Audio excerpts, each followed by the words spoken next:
आम्रपाली के पास किसी अज्ञात व्यक्ति ने उपहार भेजा था, जिसके साथ एक पत्र भी था। लेकिन आम्रपाली के लिए ये समझना मुश्किल हो रहा था कि आखिर ये उपहार उसे भेजा किसने है और कौन भेज सकता है, क्योंकि उपहार भेजने वाले ने अपना नाम नहीं लिखा था। एक पल के लिए उसे लगा कि उपहार उसे हर्षदेव ने भेजा है, क्योंकि वो जब जब आम्रपाली से मिलने उसके पास आता था वो हर बार उसे यही कहकर भेज देती थी कि वो जब भी उससे मिलने आए उसके लिए उपहार लेकर आए। यही सब सोचते हुए आम्रपाली की आंखों में आंसू भर आए। तो खुद से कहती है, क्या हर्षदेव ये तुम हो? हमने कहा था क्या इसलिए तुमने ये उपहार हमें भेजे हैं, पर तुम हो कहाँ? जल्दी वापस आ जाओ हर्षदेव। हर्षदेव को याद करते हुए आम्रपाली को सरना का ख्याल आया, जो हर्षदेव का पता लगाने के लिए स्मिता को लेने अवंती गई थी। सरना स्मिता को रोककर जहाँ खड़ी थी वहाँ आसपास जंगल था। उस बैलगाड़ी में बैठी सारी औरतें वहीं उसके पास खड़ी थी। स्मिता सरना को देखकर दूसरी तरफ मुंह फेर कर खड़ी हो गई और बोली, हमें क्षमा कीजिए अंगरक्षिका सरना, हम जानते हैं आप यहाँ क्यों आई हैं, लेकिन हम आपकी न सहायता कर सकते और न ही किसी प्रश्न का उत्तर दे सकते हैं। ये सुनकर सरना के चेहरे पर एक प्रश्नवाचक भाव था। उसने उससे सीधे कहा, तुम्हें हमारी सहायता भी करनी पड़ेगी और हमारे सारे प्रश्नों के उत्तर भी देने पड़ेंगे, लेकिन इससे पहले ये बताओ कि तुम हमसे छुप क्यों रही थी। ऐसा कहते हुए उसने स्मिता की बाह कसकर पकड़ी और उसके सामने जाकर खड़ी हो गई। स्मिता सरना की आंखों से आंखें नहीं मिला रही थी। उसने सरना से अपनी नजर फेरते हुए कहा, देखिए हमने कहा ना हम आपको कुछ नहीं बता सकते, फिर आप क्यों हमारे पीछे पड़ गई हैं? वहाँ खड़ी दूसरी नर्तकियों ने भी उसका साथ देते हुए कहा, आप हमारी सखी को क्यों परेशान कर रही हैं? जब वो कह रही है कि उसे आपसे बात नहीं करनी तो आप उसके साथ हट नहीं कर सकती। तभी उनमें से एक नर्तकी बोली, और वो स्मिता नहीं मैत्रेयी है। सरना ने जैसे ये नाम सुना उसे याद आया कि कल रात नृत्यशाला में भी वो दोनों लड़कियां यही नाम बता रही थी। उसने तुरंत कहा, इसका मतलब कल तुम वहीं थी और हमें देखकर तुम वहाँ से भाग गई। मैत्रेयी ने हाँ में गर्दन हिलाते हुए कहा, हाँ, क्योंकि हम आपको कुछ भी नहीं बता सकते थे। ये तुम बार बार क्यों कह रही हो कि तुम हमें कुछ नहीं बता सकती? आखिर क्यों नहीं बता सकती? क्या तुम्हें किसी ने मना किया है या किसी का डर है तुम्हें? सरना ने उस पर जोर डालते हुए कहा, लेकिन मैत्रेयी चुपचाप खड़ी थी। सरना ने एक बार फिर कहा, और तुमने हमसे और देवी आम्रपाली से असत्य क्यों कहा, जबकि तुम्हारा नाम स्मिता नहीं मैत्रेयी है? क्योंकि हम नहीं चाहते थे कि हमारा सत्य किसी को भी पता चले, यहाँ तक कि देवी आम्रपाली को भी नहीं। मैत्रेयी की आवाज अब तेज थी। उसने अपने पास खड़ी अपनी सारी सखियों से कहा, आप सब जाइए, हम आप सबके साथ नहीं चल सकते। दूसरी औरतों ने उसका पक्ष लेते हुए कहा, अगर तुम्हें कोई परेशानी है तो हमें बताओ। ये औरत भले ही सैनिक होगी, लेकिन हम इसे नहीं छोड़ेंगे। सब सरना की तरफ घूर रहे थे, लेकिन मैत्रेयी ने उन सबको सरना पर भड़कने से रोक दिया और कहा, ये हमें परेशान नहीं कर रही हैं, हम अपनी इच्छा से रुक रहे हैं। आप सभी जाइए, हमें इनसे कोई खतरा नहीं है। मैत्रेयी की बात मानकर सारी औरतें वापस बैलगाड़ी में बैठकर वहाँ से चली गईं। उनके जाने के बाद सरना ने पूछा, बताओ हमें, तुम अचानक वैशाली से क्यों चली आई? और देवी आम्रपाली और हर्षदेव के प्राण संकट में है, तुम्हें कैसे पता चला? कौन था इन सब के पीछे? और तुम वैशाली आखिर आई क्यों थी, जब तुम अवंती में रहती हो? किसने भेजा था तुम्हें वैशाली? सरना ने एक के बाद एक प्रश्नों की पंक्तियां लगा दी। मैत्रेयी शांत खड़ी थी। सरना ने उस पर दबाव डालते हुए कहा, बताओ हमें, जो कुछ भी देवी आम्रपाली के साथ हो रहा है वो कौन कर रहा है? आखिर महल में ऐसा कौन है जो देवी आम्रपाली की प्राण लेना चाहता है? मैत्रेयी कुछ देर तक शांत रही और फिर धीरे से बोली, हम अवंती में रहते हैं और हमारी इच्छा थी कि हम एक बहुत अच्छी नर्तकी बने। जब वैशाली नगरवधु चुनाव से हमारी नर्तकियां वापस आईं, तब पहली बार हमने देवी आम्रपाली का नाम सुना। हर कोई उनके नृत्य की सराहना कर रहा था। हमारी इच्छा भी थी कि हम उनसे मिले, पर नहीं जा सकते थे। मैत्रेयी एक एक कर प्रारंभ से अपनी सारी व्यथा सरना को बता रही थी। सरना जो सारा सत्य जानना चाहती थी, चुपचाप उसकी बातें सुन रही थी। मैत्रेयी ने आगे कहा, कुछ दिनों बाद हमें पता चला कि जिसने देवी आम्रपाली को नृत्य सिखाया था वो नृत्याचार्य कुमार भट्ट है, और अब वो हमें नृत्य सिखाने अवंती आए हुए हैं। हम तुरंत गुरुदेव के पास गए। हमारे पास उन्हें देने के लिए कुछ भी नहीं था, लेकिन हमारी जिज्ञासा देखकर गुरुदेव ने हमें नृत्य सीखने दिया। इतना कहकर मैत्रेयी कुछ पल के लिए शांत हो गई। फिर क्या हुआ? सरना ने पूछा। मैत्रेयी ने गर्दन हिलाते हुए बोलना शुरू किया। एक दिन नृत्य की विद्या पर गुरुदेव ने हम सबके बीच प्रतियोगिता रखी। उसमें हम प्रथम आए। गुरुदेव ने हमें अपनी खास शिष्या घोषित कर दिया। उसी दिन गुरुदेव हमारे पास आए और गुरु दक्षिणा में हमें वैशाली जाने को कहा। ये सुनते ही सरना के मुख से हैरानी के साथ निकला, क्या इसका मतलब तुम्हें गुरु कुमार भट्ट ने वैशाली भेजा था? मैत्रेयी ने हाँ में गर्दन हिलाकर कहा, हाँ, गुरु कुमार भट्ट देवी आम्रपाली को बहुत याद करते थे। उन्हें उनकी चिंता सताती रहती थी, इसलिए उन्होंने हमें दासी बनाकर वैशाली जाने के लिए कहा और यही उनकी गुरु दक्षिणा थी। जब तुम वैशाली आई तब क्या हुआ, और तुमने हमें कुछ बताया क्यों नहीं? सरना ने पूछा। तो मैत्रेयी ने आगे कहा, जिस दिन हम वैशाली आए, महल में पुष्करणी अभिषेक की तैयारियां चल रही थी। हम नहीं चाहते थे कि देवी आम्रपाली के अलावा हमारा सत्य किसी और को भी ज्ञात हो, और इसलिए हम चुपचाप देवी आम्रपाली से मिलने जा रहे थे। और तभी हम राजगुरु के कक्ष के पास पहुंचे। वहाँ हमने सुना कि वो देवी आम्रपाली को मारने का षड्यंत्र रच रहे हैं। लेकिन उन्होंने हमें देख लिया था, पर एक सैनिक ने हमें बचा लिया। और कहते कहते मैत्रेयी की आंखों से आंसू आ गए। वो रुक गई। सरना ने उसके कंधे पर हाथ रखा और कहा, राजगुरु ऐसा कर सकते हमने कभी सोचा भी नहीं था। हमें लगा था कि ये सब महारानी कर रही हैं। फिर क्या हुआ? मैत्रेयी ने आंसू पोंछे और कहा, जिस रात हम देवी आम्रपाली को पत्र देने जा रहे थे, राजगुरु ने उस सैनिक की भी हत्या करवा दी। हम डर गए, इसलिए हमने किसी को अपने बारे में कोई भी सत्य नहीं बताया। हम महल में रुके और अपने गुरुदेव के खातिर देवी आम्रपाली के लिए हमने राजगुरु पर दृष्टि रखना शुरू कर दिया। और एक दिन हमने सुना कि वो हर्षदेव के भी प्राण लेना चाहते हैं, इसलिए हमने सोचा कि ये बात देवी आम्रपाली से पहले आपको पता चले और वो पत्र हमने आपको दिया था। परंतु उस दिन क्या? सरना हैरानी से बोली, उस दिन राजगुरु के शिष्य सचदेवा को ये ज्ञात हो गया कि हम उनके षड्यंत्र के बारे में जान चुके हैं और वो हमें ढूंढने लगा। इसलिए हम समय रहते वहाँ से अवंती वापस आ गए। अपने बारे में बताने के बाद मैत्रेयी ने कहा, राजमहल में देवी आम्रपाली के बहुत सारे शत्रु हैं, वो वहाँ सुरक्षित नहीं है। इतना कुछ सुनने के बाद सरना ने कहा, तुमने राजगुरु का सत्य बताकर बहुत बड़ा काम किया है। निश्चिंत रहो, जब तक हम हैं देवी आम्रपाली को कुछ नहीं होगा। और क्या हर्षदेव के बारे में तुम्हें कुछ पता है?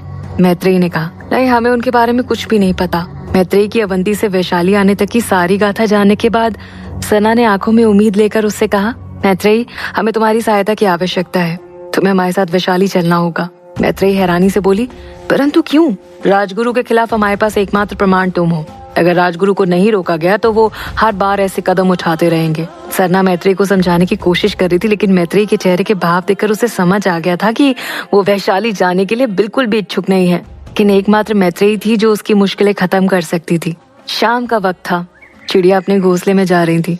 नीलपद महल में आम्रपाली कुछ नर्तकियों के साथ नृत्य का अभ्यास कर रही थी। पूरे महल में उनके घुंघरुओं के साथ मृदंग और सितार की मधुर धुन गूंज रही थी। तभी एक दासी वहाँ आई, कि वही दासी थी जिसे आम्रपाली ने राजमहल भेजा था। उसे देखकर आम्रपाली रुक गई ताकि सभी अपना अभ्यास करती रहीं।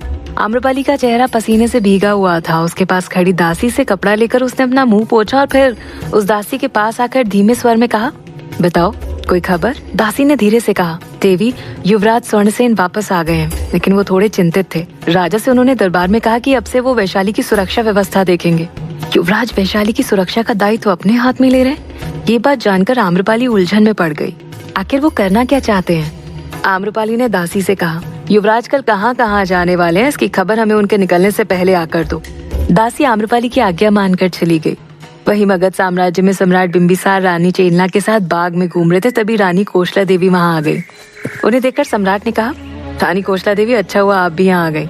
अब से आपको भी रानी चेलना का विशेष ध्यान रखना है। रानी कोशला देवी जैसे सम्राट बिंबिसार के बोलने का ही इंतजार कर रही थी। वो तपाक से बोली, अवश्य सम्राट, ये भी कोई बोलने वाली बात है क्या? रानी चेलना तो हमारे हृदय के सबसे करीब है। उनकी चिंता हम नहीं करेंगे तो कौन करेगा? रानी चेलना कोशला देवी को देखकर थोड़ा असहज महसूस कर रही थी। चेहरे पर नकली मुस्कान लिए वो कहती हैं, हम सौभाग्यशाली हैं जो आप जैसी बड़ी बहन हमारे पास है। तभी सम्राट किसी काम से वहाँ से चले गए। उनके जाते ही कोशला देवी रानी चेलना को सुनाते हुए कहती हैं, वाकई सम्राट के साथ समय बिताने का आनंद ही अलग है, और खासकर तब जब वो विशेष ख्याल रख रहे हो। रानी चेलना ने कहा, हाँ वो तो है, अब उन्हें हमसे प्रेम भी तो इतना गहरा है। देखिए ना, जैसे ही उन्होंने सुना कि हमारा स्वास्थ्य ठीक नहीं है, उन्होंने वैशाली जाने का विचार भी तुरंत बदल दिया। अन्यथा वो भला किसी के लिए कहाँ रुकते हैं। रानी चेलना ने भी रानी कोशला देवी को सुनाने में कोई कसर नहीं छोड़ी। रानी कोशला देवी ने शब्दों से प्रहार करते हुए कहा, अवश्य ही आप सही कह रही हैं, परंतु सम्राट आपकी तरह शातिर कहाँ? उन्हें जब ज्ञात होगा कि आप गर्भवती नहीं है, तब देखते हैं वो क्या करते हैं। अच्छा, आप अपना ख्याल रखिएगा, किसी चीज की जरूरत हो तो हमें अवश्य बुलाइएगा। अपनी बातों से रानी चेलना को डराते हुए कोशला देवी वहाँ से चली गई। रानी चेलना एक बार फिर घबरा गई। वो बिना एक पल गवाए तुरंत राजवैद्य के पास गई। राजवैद्य रानी को देखकर तुरंत उनसे बोली, रानी चेलना, आप यहाँ? कोई विशेष कार्य था क्या? आपने हमें बुला लिया होता, हम आपके पास आ गए होते। रानी चेलना ने वहाँ कार्य कर रही सारी दासियों की तरफ देखते हुए तेज आवाज में कहा, एकांत। सभी दासियां ये सुनकर तुरंत वहाँ से चली गईं। जब वो कक्ष पूरी तरह से खाली हो गया, तब रानी चेलना ने राज्यवैद्य से कहा, धोखे से भी हमारा सत्य किसी को ज्ञात नहीं होना चाहिए। ये बात सिर्फ हमारे और तुम्हारे बीच रहनी चाहिए। राज्यवैद्य ने कहा, आप निश्चिंत रहिए रानी जी, ये बात किसी को भी नहीं पता चलेगी। रानी चेलना ने उसके हाथ में सिक्कों से भरी एक पोटली पकड़ाते हुए कहा, तुम्हें वक्त पे ये धन मिलता रहेगा, परंतु ध्यान रखना, जिस दिन तुमने अपना मुंह खोला उस दिन हम तुम्हारा वो हाल करेंगे कि दोबारा किसी का इलाज करने लायक नहीं रहोगी। रानी चेलना की धमकी से वो राजवैद्य कांपने लगी थी। उसने घबराते हुए कहा, आप निश्चिंत रहिए रानी, हम कभी किसी को नहीं बताएंगे कि आप गर्भवती नहीं हैं। रानी चेलना गर्भवती नहीं थी, ये सिर्फ एक ढोंग था उनका, जिसके लिए उन्होंने राज्य वैद्य को कई सोने के सिक्के दिए थे। रानी चेलना ने उस वैद्य को चुप कराते हुए कहा, खबरदार, अगर किसी ने सुन लिया ना तो आफत आ जाएगी। हम यहाँ तुम्हें बताने आए थे, अब हम नहीं आएंगे। राज्य वैद्य अपना सिर झुकाकर खड़ी थी, रानी की बातों पर हमें हाँ मिला रही थी। रानी चेलना वहाँ एक पल भी नहीं रुकी और तुरंत अपने कक्ष की तरफ चली गई। लेकिन इस बीच उनको जरा सा भी अंदाजा नहीं था कि उनकी बातें बाहर खड़ी कौशला देवी की एक दासी सुन रही है। उसने तुरंत जाकर कौशला देवी को सब कुछ सच सच बता दिया। कौशला देवी तो जैसे पहले से ही सब कुछ जानती थी, लेकिन उनका अंधेरे में छोड़ा हुआ तीर बिल्कुल सही निशाने पर लगा था। ये जानकर वो और भी ज्यादा खुश थी। उन्होंने कहा, रानी चेलना, जितना खुश होना है ना, आप हो लीजिए।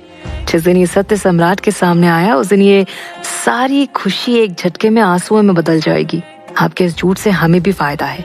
आखिर सम्राट वैशाली नहीं जा रहे, और जिस दिन इस झूठ से पर्दा हटेगा उस दिन भी हमें फायदा ही होगा, क्योंकि सम्राट ये सुन आपसे नफरत करने लगेंगे और तब उनका प्रेम सिर्फ हमारे लिए होगा। इधर सम्राट बिंबिसार अंतेनाग के पास ही थे। वो थे भले ही मगध में, लेकिन उनका दिल वैशाली में था। उन्होंने अंतेनाग से पूछा, वैशाली से आम्रपाली के लिए कोई खबर आई?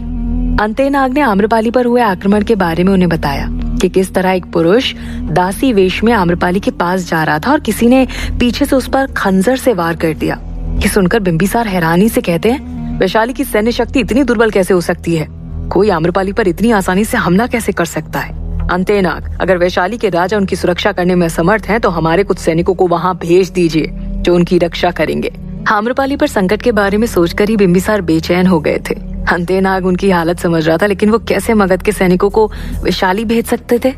अंतेनाग ने कहा, आप निश्चिंत रहिए, देवी आम्रपाली सुरक्षित हैं। जब तक सरना उनके साथ है, उन्हें कुछ नहीं होगा। सम्राट ने कुछ नहीं कहा और वो वहां से सीधे निकलकर बाहर घरौंदे में जाकर खड़े हो गए। वो भले ही रानी चेलना का ख्याल रख रहे थे, लेकिन उनका पूरा मन आम्रपाली पर ही था। इधर सरना बार बार मैत्रेयी पर जोर दे रही थी, लेकिन मैत्रेयी कोई भी जवाब नहीं दे रही थी। काफी देर तक सोचने के बाद उसने कहा, ठीक है, हम चलेंगे। क्या अब सबके सामने राजगुरु का सत्य आ जाएगा? आखिर युवराज स्वर्णसेन को लेकर आम्रपाली के मन में क्या चल रहा था? जानने के लिए सुनते रहिए।